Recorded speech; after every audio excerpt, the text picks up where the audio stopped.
မင်္ဂလာပါပရိသတ်ကြီးတို့ရှင်ကျမတို့ရဲ့ Selly Global Channel ကနေဒီဇင်ဘာလ25ရက်နေ့အတွက်နောက်ဆုံးရအနုပညာသတင်းများကိုတင်ဆက်ပေးသွားမှာဖြစ်ပါတယ်ရှင်။ချွေးမကိုတအားချစ်ပေးရဆိုတဲ့နောက်ွယ်ကတားကိုကောက်ွယ်ပေးထားတဲ့ခင်လိုင်ရဲ့လုံရက်သတင်းလက်မှတ်မဝယ်ပဲအလက်ကားလာကြည့်တဲ့နေတိုးဖန်နဲ့ဗီတာမင်ဖန်တွေကြောင့်ရုပ်ရှင်ရုံပြိုကျလို့နေပါဖြစ်ခဲ့ရတဲ့သတင်းထွက်လာတဲ့သတင်းအောင်စပူရဲ့တော်ပရိသတ်တွေကိုအခုလိုစာရှည်ကြီးတင်ပြီးထည့်ပြောလိုက်တဲ့စောင်းဝီရီမေရဲ့သတင်းမစင်ကျင်မဲဒီလိုစကားတခုပြောလိုက်မိလို့အကယ်ဒမီနဲ့ဝေးရတော့မဲ့ရတနာဘိုးရဲ့သတင်းအသားငါးဆောင်ပြီးအသေးရွယ်နဲ့စိုးမျက်နှံတာပဲမိဝေးလို့အခုဒီနုပြိုကြောင်ပြောလာတဲ့စိုးသူသတင်း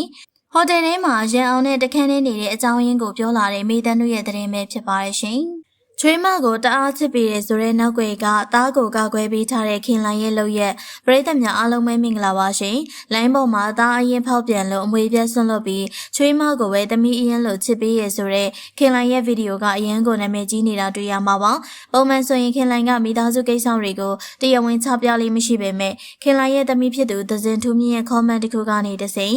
ခင်လိုင်ကသူ့ရဲ့သားအရင်အကြီးဆုံးသားကိုဥပဒေကြောင်းအရပါအမွေပြတ်ဆွန့်လွတ်လိုက်ပြီးဆိုတဲ့သတင်းကနာမည်ကြီးနေခဲ့တာဖြစ်ပါတယ်။တချို့ကလည်းခင်လိုင်ရဲ့သားကသဘောမတူတဲ့မိန်းမကိုယူလိုက်လို့အမွေပြတ်လိုက်တာဆိုပြီးတော့နောက်ဆက်တွဲပြောနေကြတာဖြစ်ပါတယ်။ဒီသတင်းထွက်လာခြင်းမှာပဲဆိုရှယ်မီဒီယာပေါ်မှာဝေဖန်မှုတွေကများပြားခဲ့ပါတယ်။ခင်လိုင်ကိုအစင်တန်းခွဲကြတာလားချွေးမကစင်းရဲလို့သဘောမတူပဲသားကိုနှင်ထုတ်တာလားဆိုပြီးတော့မတိနားမလဲတဲ့သူတွေကပြင်းပြင်းထန်ထန်နဲ့ဝေဖန်ခဲ့ကြပါတယ်။ဒီလိုသတင်းတွေကအရန်ကိုပွားလာတဲ့အခါမှာခင်လိုင်ကသူ့မိသားစုရဲ့ဂုဏ်သိက္ခာကိုကာကွယ်ဖို့အတွက်လူရှိထွက်ပြေးရပါတော့တယ်။ဒီကိစ္စနဲ့ပတ်သက်ပြီးတော့ခင်လိုင်ကသားဖြစ်သူကသူ့ချစ်တဲ့မိန်းကလေးနဲ့လက်ထပ်ချင်တယ်လို့ပြောကြတဲ့ကမိသားဖသားပြပြတသားနဲ့ကိုယ်တိုင်တောင်းရင်လက်ထပ်ပေးခဲ့တာဖြစ်ပါတယ်။ခင်လိုင်ရဲ့ချွေးမကလည်းတာမန်မိသားစုလေးကဆိုပေမဲ့လူရှင်တော်ခင်လိုင်ကတော့သဘောတူပေးခဲ့တာဖြစ်ပါတယ်။ခင်လိုင်ရဲ့အကြီးဆုံးသားကအဲ့ဒီချွေးမလေးမဆုမွန်အောင်နဲ့မြေးမလေး2ယောက်တောင်ရထားပြီးသားဖြစ်ပါတယ်။ဒါပေမဲ့ပြဿနာရဲ့အစားကတော့တားဖြစ်သူဟာဇနီးနဲ့ကလေးတွေရှိနေပါလျက်နဲ့အိမ်ထောင်တစ်ခုပေါ်မှာသစ္စ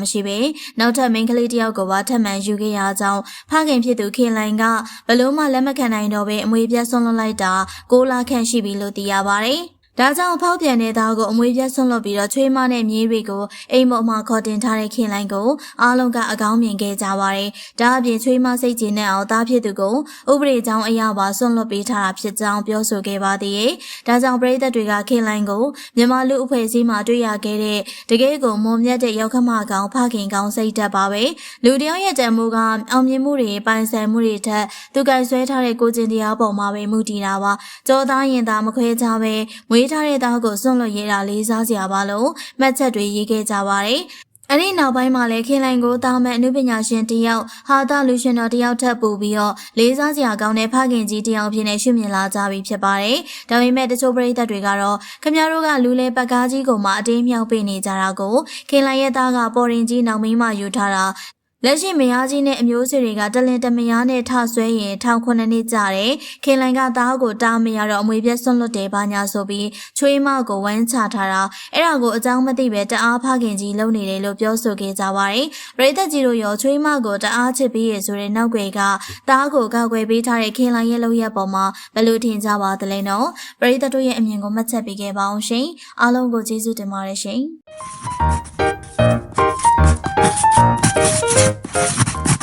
်လက်မှတ်မဝယ်ပဲအလက်ကားလာကြည့်တဲ့နေတိုးဖန်နဲ့ဗီတာမင်ဖန်တွေကြောင့်ရုပ်ရှင်ရုံပြိုကျလို့နေပါဖြစ်ခဲ့ရတဲ့သတင်းထွက်လာပရိသတ်များအားလုံးပဲမင်္ဂလာပါရှင်လက်တလုံးမှာတော့ရုပ်ရှင်ရုံထဲမှာလူတွေပြီးကထိခိုက်ဒဏ်ရာရရှိတယ်ဆိုတဲ့သတင်းကအင်တာနက်ပေါ်မှာပြန့်နှံ့လာပါတယ်အဲ့ဒီအဖြစ်အပျက်ကတော့အခုလက်ရှိမှာရုံတင်ပြသနေတဲ့မြက်လက်တက်ပေမဲ့ရေစည်းကကျန်းနေဆိုတဲ့ရုပ်ရှင်ဇာတ်ကားကြီးpromotion ပွဲမှာဖြစ်ခဲ့တာပါအဆိုပါပွဲမှာပရိသတ်တွေကိုလက်မှတ်ဝယ်စရာမလိုပဲရုပ်ရှင်ခေါ်ပြတာကြောင့်လှိုင်သာယာဒလအရွှေပြည်သာတန်လင်းစားတဲ့မျိုးတွေကဗီတာမင်ဖန်တွေနေတိုးရဲ့ဖန်တွေကလက်မှတ်ဖို့အကုန်ကြားမခံပဲဂုံးလာဆင်းကြတာဖြစ်ပါတယ်ဒီနေရာမှာထူးခြားတာကတော့မြန်မာပြည်ကကိုရီးယားမင်းသားလို့နာမည်ပြောင်းရထားတဲ့ဗီတာမင်ရဲ့အမာခံဖန်တွေအကြောင်းပါပဲဗီတာမင်ဖန်အများစုကအသက်40ကျော်အရွယ်တွေဖြစ်နေတာပါဒါပေမဲ့ဒီပွဲမှာအဆိုးရွားဆုံးမြင်ကွင်းကတော့ဒီလိုအရွယ်ပရိသတ်တွေရဲ့အလွန်အမင်းစီကံမဲ့မှုပဲဖြစ်ပါတယ်အလက်ကားရရင်ဂုံးစင်းရမယ်ဆိုတဲ့စိတ်ဓာတ်နဲ့အတူအခြေခံလူကျင့်ဝတ်မှုတွေကိုလုံးဝနားမလည်ပဲနဲ့ရုပ်ရှင်လာကြည့်ကြတာပဲဖြစ်ပါတယ်တကယ်ကိုဝမ်းနည်းစရာကောင်းတာကတယောက်ကိုတယောက်ညှတာမှုမရှိပဲ တွန်းတိုက်တာတဲ့မကပဲလဲကျနေတဲ့သူတွေကိုပါနင်းဖြတ်သွားကြတဲ့အထိဂုံးလာစင်းချင်းမှာငါရဖို့ငါမြင်ဖို့ဆိုတဲ့တကူကောင်းဆန်တဲ့စိတ်တွေကြောင့်ရုပ်ရှင်ရုံဝန်ထမ်းတွေရဲ့ထိမ့်သိမ့်မှုကိုလည်းလုံးဝနားမထောင်ပဲရိုင်းဆိုင်စွာတုံ့ပြန်ခဲ့ကြတာကမိမိတို့ချစ်တဲ့အနုပညာရှင်ရဲ့ဂုဏ်သိက္ခာကိုပါမြောင်းနေရအောင်ဆွဲချလိုက်တယ်လို့ပါပဲဒီလိုအလကားပြတဲ့ပွဲမှာလက်မှတ်ဖို့အကုန်မခံနိုင်တဲ့နေတိုးရဲ့ဖန်တွေနဲ့ဗီတာမင်ရဲ့ဖန်တွေကရုပ်ရှင်ရုံတွေကိုလူပေါင်းတောင်းသိန်းချီတပြိုင်နက်တည်းဝင်လာကြတဲ့အခါမှာထိမ့်မနိုင်သိမ့်မရဖြစ်သွားခဲ့ပါတယ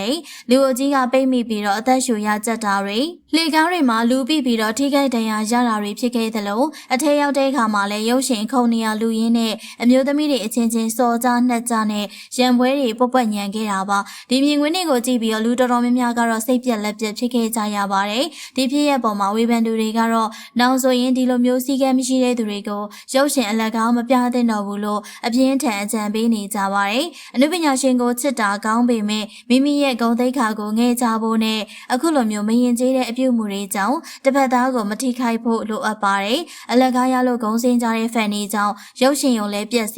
လူတွေလည်းဒဏ်ရာရတဲ့အထိဖြစ်ခဲ့တာကတော့တကယ်ကိုဝမ်းနည်းစရာပါတကယ်တော့ဒီဖြစ်ရမှာအဆိုးရဆုံးကတော့မိမိတို့ရဲ့တကူကောင်းဆန်မှုတွေကြောင့်ဘေးနားကလူတွေဘလို့ပဲဖြစ်ဖြစ်ဂယုမဆိုင်ကြတာပါပဲအသက်ရှူကျက်လို့မေ့လဲသွားတဲ့သူတွေရှိသလိုအတင်းတိုးဝင်းရင်နဲ့အဝိအစားတွေစုပ်ပြဲပစ္စည်းတွေပျောက်ဆုံးကုန်ကြတဲ့အထိအခြေအနေတွေကရုံးရင်းဆန်ခတ်ဖြစ်ခဲ့ရပါတယ်ဒါကပရိသတ်တွေစီကံလိုက်နာမှုအားနည်းချက်ကိုမိမောင်းထိုးပြလိုက်တာပါပဲအနုပညာရှင်ကိုတကယ်ချစ်ရင်သူတို့ရဲ့ပွဲတွေမှာဂုံရှိရှိနဲ့စီကံရှိရှိအားပေးတင်ပါတယ်အခုလိုဂုံစင်းတဲ့ပုံစံမျိုးကတော့ဘလို့မှမလှပါဘူးအထူးသဖြင့်တော့အသက်အရွယ်ရပြီးဖြစ်တဲ့သူတွေကအစအခုလိုမျိုးစီကံမဲ့စွာနဲ့ပြုတ်မှုနေထိုင်ကြတာကနောက်လာနောက်သားလူငယ်တွေအတွက်ပါအင်မတန်အတူယူမှားစရာဖြစ်နေပါတယ်ကိုကအလကားရလို့ဂုံစင်းကျင်တာတစ်ပိုင်းအများနဲ့သက်ဆိုင်တဲ့နေရာမှာရင်ကျေးပြုံငါစွာနေထိုင်ရမယ်ဆိုတဲ့အသည့်တရားလုံးဝကင်းမဲ့နေတာကတော့မကောင်းပါဘူးနောက်မှ promotion ပွဲတွေလုပ်မယ်ဆိုရင်စီစဉ်သူတွေဘက်ကလူအင်အားကိုထိန်းချုပ်နိုင်ဖို့တေချာပြင်ဆင်ရတော့မှာဖြစ်တယ်လို့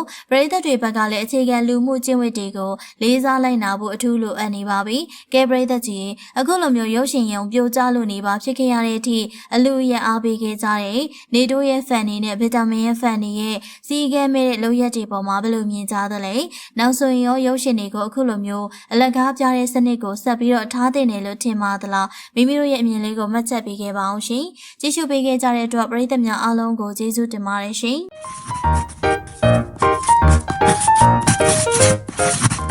အောင်စပူရဲ့ဒေါ်ပရိသတ်တွေကိုအခုလိုအစအရှိကြီးတင်ပြီးထည့်ပြောလိုက်တဲ့စောင်းဝရီမေမင်္ဂလာပါပရိသတ်များရှင်အခုဆိုရင်မြန်မာနိုင်ငံမှာနာမည်အကြီးဆုံးကဗိုလ်ချုပ်အောင်ဆန်းမဟုတ်ပဲအောင်စပူဖြစ်နေပါပြီဟိုနားသွားလဲအောင်စပူဒီနားသွားလဲအောင်စပူနဲ့အဲ့ဒီဇက်မင်းသားကမှတက်တက်ဆွဲကြိုင်းနဲ့တက်နေတဲ့မြန်မာမင်းပြိုလေးတွေကလည်းအရန်ကိုများနေပါပြီကိုရီးယား K-pop idol Felix နဲ့အရန်ကိုဆင်တူရဲဆိုပြီးမြောက်တိုးပင်ကိုရီတောင်ပြောဆိုနေကြတဲ့အထိပါပဲ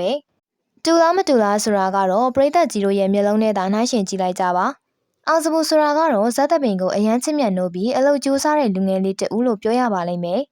အရန်ကြီးမောင်းမရိုင်းဆိုင်နေတာမျိုးလည်းမရှိတဲ့အပြင်သူ့ကိုလူတွေဝိုင်းကြိုက်နေလို့အောင်မြင်နေလို့ပါဆိုပြီးဂုံမောက်တာမျိုးလည်းလုံးဝမရှိပါဘူးဒါဆိုရင်သူလိုလူကောင်းတယောက်ကဘာကြောင့်မလို့မျက်စိစပင်မွေးဆိုပြီးအမုန်းခံနေရတာလဲအဲ့ဟာရဲ့တရားခံကတော့သူ့ရဲ့ပရိသတ်တွေကြောင့်ပဲဖြစ်ပါတယ်မင်းသားမင်းသမီးတွေဆိုတာမျိုးကပရိသတ်တွေကြောင့်လည်းအမုန်းခံရတာပိုချစ်ခံရတာမျိုးတွေရှိကိုရှိပါတယ်တခါတလေမှာပရိသတ်တွေကသူတို့အားပေးတဲ့သူကိုအယမ်းချစ်လွန်းလို့သူများတွေဗလိန်းတဲ့ရန်ကနေကာကွယ်ပေးပြောဆိုပေးရင်းနဲ့အဆုံးရောက်သွားတာမျိုးတွေအထိရှိပါတယ်အဲ့လိုခါမျိုးတွေမှာဆိုရင်ပရိသတ်ကြောင့်မင်းသားမင်းသမီးတွေကပါအမုန်းခံရပါတော့တယ်အခုဆိုရင်လည်းအောင်စပူရဲ့ပရိသတ်တွေကသူ့ကိုချစ်လွန်းလို့တတဲလှုပ်နေကြပါမယ်ဘီနာကသူတွေကတော့သူတို့ကိုနှာဘူးမတွေတောဆိုင်မတွေဆိုပြီးဝိုင်းပလိန်ခဲ့ကြပါတယ်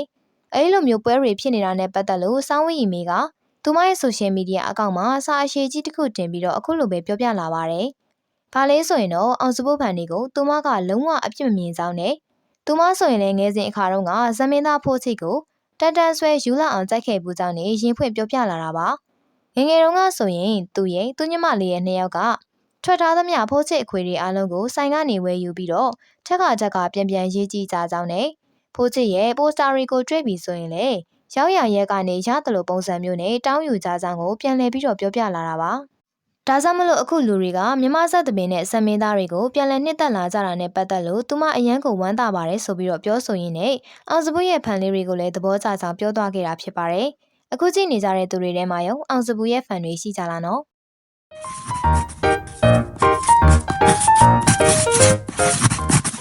်မစင်စင်မဲဒီလိုစကားတခွန်းပြောလိုက်မိလို့အကယ်ဒမီနဲ့ဝေးရတော့မဲ့ရတနာဘိုမင်္ဂလာပါပရိသတ်များရှင်ရတနာဘိုကတော့ပါဝင်ထားသမျှရုပ်ရှင်ကားတွေတိုင်းမှာတရုတ်ဆောင်အရန်ကောင်းမွန်နေတာကြောင့်ဒီနေ့ရဲ့အကောင်းဆုံးအမျိုးသမီးဇက်ဆောင်ဆူရှင်ဖြစ်လာမလားဆိုပြီးပရိသတ်တွေခံမှန်းတာကိုခံနေရတာပါဒါပေမဲ့ဒီနေ့ရဲ့အင်တာဗျူးမှာသူမမစင်မချင်းပြောချလိုက်တဲ့စကားတခွန်းကြောင့်အဲ့ဒီအကယ်ဒမီကြီးနဲ့ဝေးတဲ့ဝေးသွားခဲ့ရပါပြီရုပ်ရှင်ဘုတ်အဖွဲ့ကအကယ်ဒမီပေးဖို့အတွက်ဆုံးဖြတ်တဲ့နေရာမှာတရုတ်ဆောင်တစ်ခုရဲ့ကောင်းခြင်းမကောင်းခြင်းကိုပဲရွေးချယ်ပြီးဆုံးဖြတ်တာမျိုးမဟုတ်ပါဘူးအကျဉ်းစာရိတ္တနဲ့အတူတူဒီလူကအကယ်ဒမီရတဲ့သူလားမရတဲ့သူလားစတဲ့အကြောင်းအရာအချက်လက်တွေအလုံးကိုပါစစ်ဆေးပါတယ်ဒါကြောင့်မလို့အဲ့လိုမျိုးစစ်ဆေးတဲ့အခါမှာရတနာပေါ်အခုလှုပ်လိုက်တဲ့အမှားကြီးတစ်ခုကတော်တော်ကြီးကိုကြီးမားပြီးတော့လမ်းပေါက်ပိတ်ဆို့သွားမှသိကြပါတယ်ဒါကြောင့်မလို့စကားဆိုတာကလည်းပြောပါများရင်မကောင်းပါဘူးရတနာဘောကအခုမှတရုတ်ဆောင်အသေးကလေးတယောက်လိုဖြစ်နေတာကြောင့်အင်တာဗျူးဖြေတာကိုမကျွမ်းကျင်တာလည်းပါဝင်ပါလိမ့်မယ်ဒါကြောင့်မလို့လူခနဲ့မပြောသင့်တဲ့စကားတစ်ခုကိုပြောလိုက်မိတာပါအဲ့ဒီပြဿနာကဘယ်မှာစသွားတာလဲဆိုရင်တော့အင်တာဗျူးမှာရတနာဘောကိုအနှစ်ရုပ်ရှင်ဇာတ်ကားကြီးထဲမှာအိမ်မက်သွန်တဲ့အတူတူတရုတ်ဆောင်ရတဲ့အခန်းနဲ့ပတ်သက်ပြီးဘယ်လိုခံစားမိလဲလို့သတင်းတော်တူကမေးလာတာပါအဲ့ဒီချိန်မှာရတနာဘောကသူမကမိန်းကလေးချောချောလတ်လလေးတွေကိုဆိုရင်သဘောကျကြောင်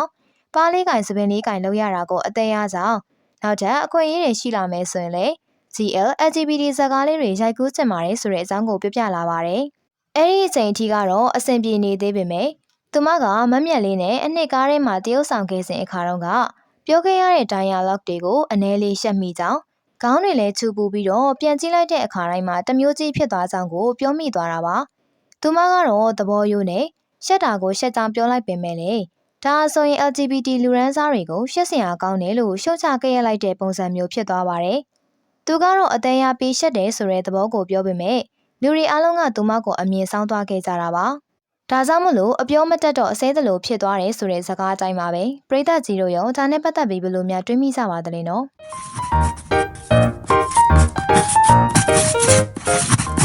အသားငါးဆောင်ပြီးအသီးရွက်နဲ့စူးမျက်နှာထားပဲမိဝဲလို့အခုထိနုပြိုနေကြောင်းပြောပြလာတဲ့ဆိုသူ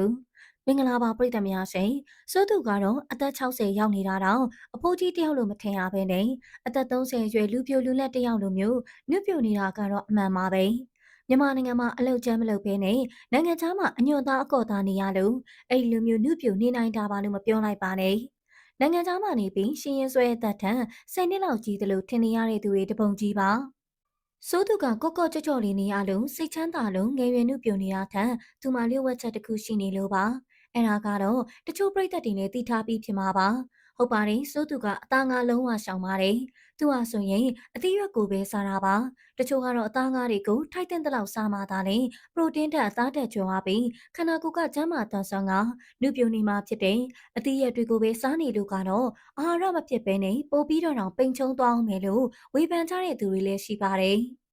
်ဆိုလိုချင်တာကတော့သူတို့ဟာစိုးသူတာငါလုံးဝမစားဘူးဆိုတာကိုမယုံတာပါတကယ်တမ်းတော့အဲ့ဒီလိုမဟုတ်ပါဘူးအသီးရွက်နဲ့မြေပဲလိုမျိုးအစိအစံနေမှလည်းပရိုတင်းဓာတ်ကထိုက်တဲ့လောက်ပါဝင်နေပြီးသားပါဒါကြောင့်မို့လို့တက်တက်လို့ကိုအချိုးစားညီမျှစွာစားတတ်မယ်ဆိုရင်လည်းအသားတွေငါးတွေအမြဲတမ်းစားနေတာထက်တောင်2ဆလောက်ပိုပြီးကျန်းမာရေးကောင်းစေပါတယ်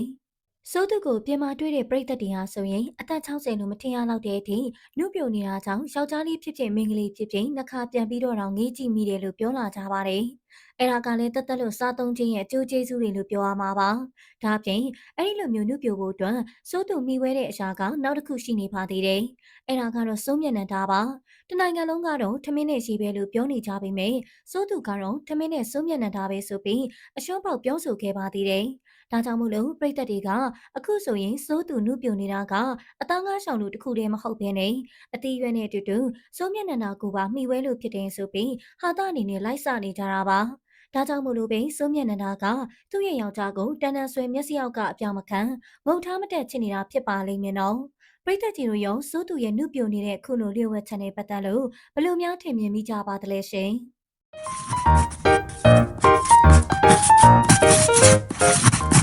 ်ဟိုတယ်ထဲမှာရန်အောင်နဲ့တခဲနဲ့နေတဲ့အကြောင်းရင်းကိုပြောလာတဲ့မေတန်းနု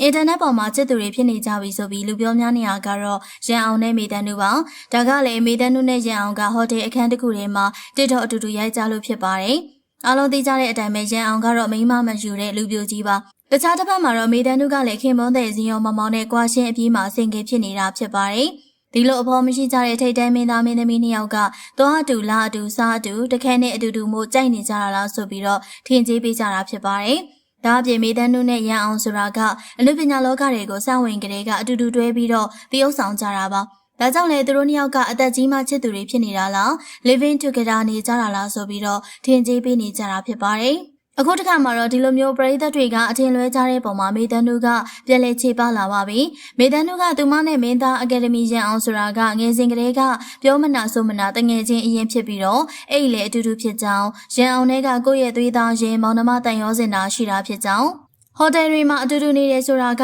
သူ့အခန်းကိုအခန်းခဏသာလာတာဖြစ်ကြောင်းမသိတဲ့ပရိသတ်တွေကတော့သူတို့နှစ်ယောက်ရေးစားဖြစ်နေတာလားညားနေတာလားဆိုပြီးထင်ကြပေမဲ့သူ့အတွက်ကတော့ရန်အောင်ကသူ့အတွက်အကိုလိုပါပဲမောင်နှမပါဆိုပြီးတော့မီဒီယာအင်တာဗျူးမှာဖြေရှင်းလာပါတယ်တချို့တွေကြတော့ရန်အောင်ကမေတန်းနုနဲ့ကြိုက်တာမဟုတ်ပဲညီမတွေဖြစ်နေတာဖြစ်ကြောင်းရန်အောင်ကအမျိုးသမီးထက်အမျိုးသားချင်းချင်းစိတ်ဝင်စားတဲ့ LGBT ဖြစ်ကြောင်းပြောနေရလဲဖြစ်ပါတယ်ရှင်